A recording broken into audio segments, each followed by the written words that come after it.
Daytona 500 pole qualifying happens, and we see Hendrick Motorsports once again win the pole for the Daytona 500.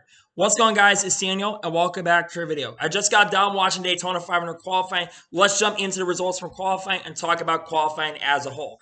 As expected, Hendrick Motorsports once again was very, very fast. They showed a lot of speed. In the first round of qualifying, they were actually the top 4 cars. William Byron was actually the fastest in the first round, with Kyle Larson being right behind him. But there was also another very fast car, and Eric Almirola right behind him. So now let's go ahead and jump into the results from qualifying today and talk about the speed from all the cars. So for qualifying, Kyle Larson, yes, you heard that right. Kyle Larson is going to start on the pole for this year's Daytona 500. After winning the championship last year, Kyle Larson will officially start on the pole for this year's Daytona 500. Congratulations to Kyle Larson on winning the pole. Let's be for real, I did not expect Kyle Larson to win the Daytona 500 pole. So for him to start on the front row for the first time ever, I think it's really, really awesome. Starting second on the Daytona 500 is going to be Alex Bowman.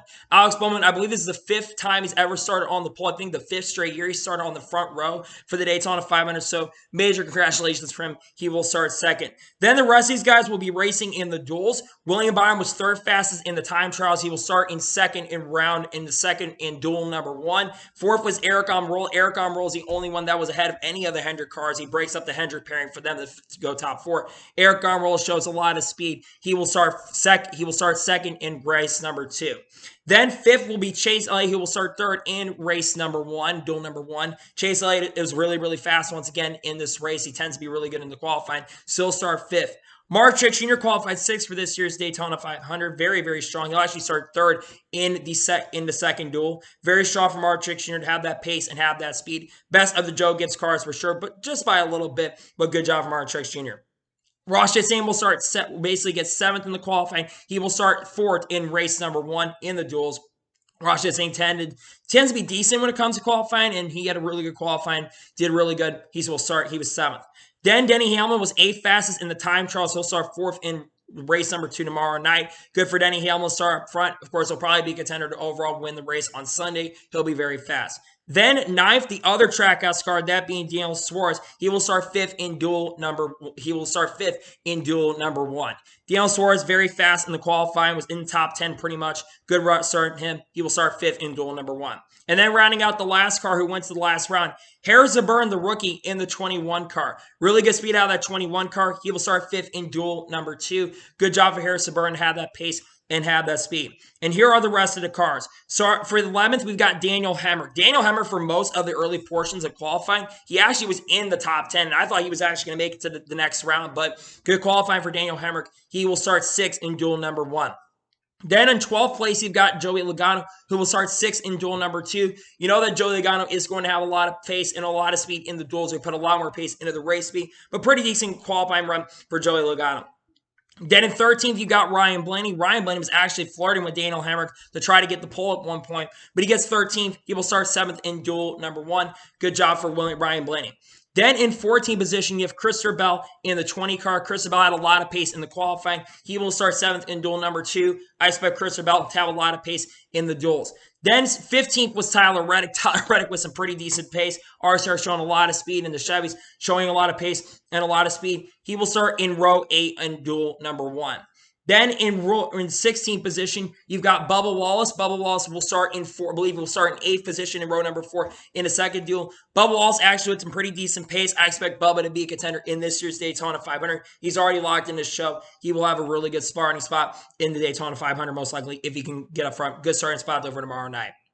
Then in 17th position was Brad Keselowski. Brad Keselowski will start 9th in row the first duel, which will be round number 5, and start in row number 5. He will start in 9th position in 17th place. Good run for Brad Keselowski in qualifying. Then Kyle Busch will qualify at 18th. He'll start in row number 5 in the duels tomorrow night in race number 2.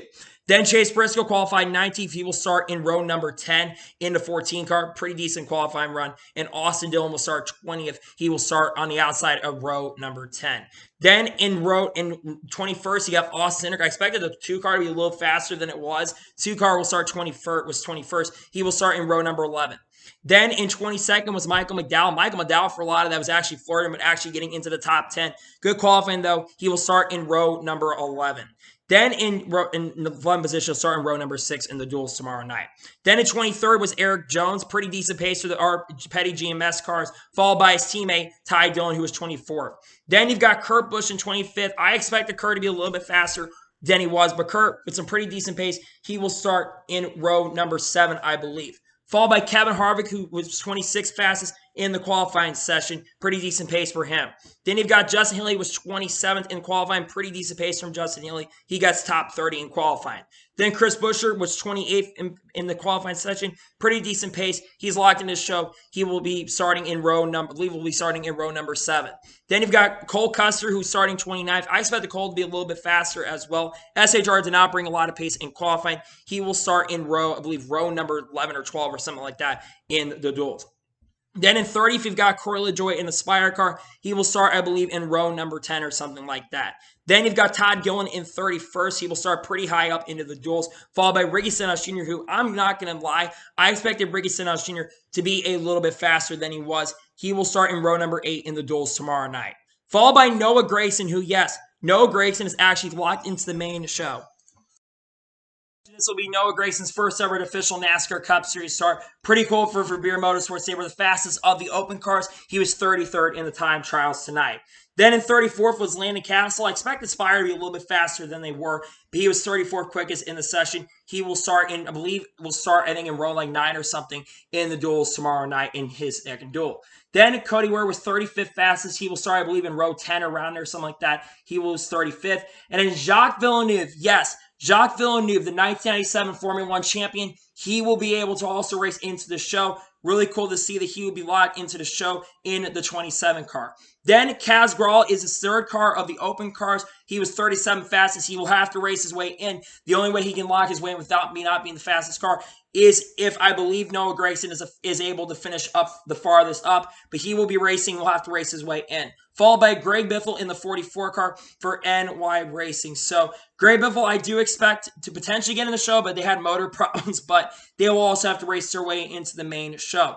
Then BJ McLeod was 39th fastest in time trials, followed by David Reagan, who was 40th. And then JJ Ewing in the 55 and Timmy Hill in 42nd. So that is your time trials from the top 42 in all cars. So looking at this, like I mentioned, Jacques Villeneuve and Noah Gragson are locked in the show. What can we learn from this? Well, once again, like I mentioned, Hendrick cars were absolutely really, really fast and had a lot of speed. And it really should not surprise anybody that they had the pace and the speed that they had, considering the fact that they always seem to be really fast in these cars and always seem to put a lot of their eggs in the basket. I believe that this is the 7th time in the last 8 years that Hendrick Motorsports has been able to be able to win the pole. The only time it's not happened has been a Hendrick engine car. The last time a non-Hendrick engine car won the pole for the 500 was 2014 with Austin Dillon. And this is actually we have not seen a non-Chevy win the pole in 10 years now. So that's really cool. Some other really cool stats is the 5th time, I think the 5th year in a row that Alex Bowman has started the front row for the Daytona 500. So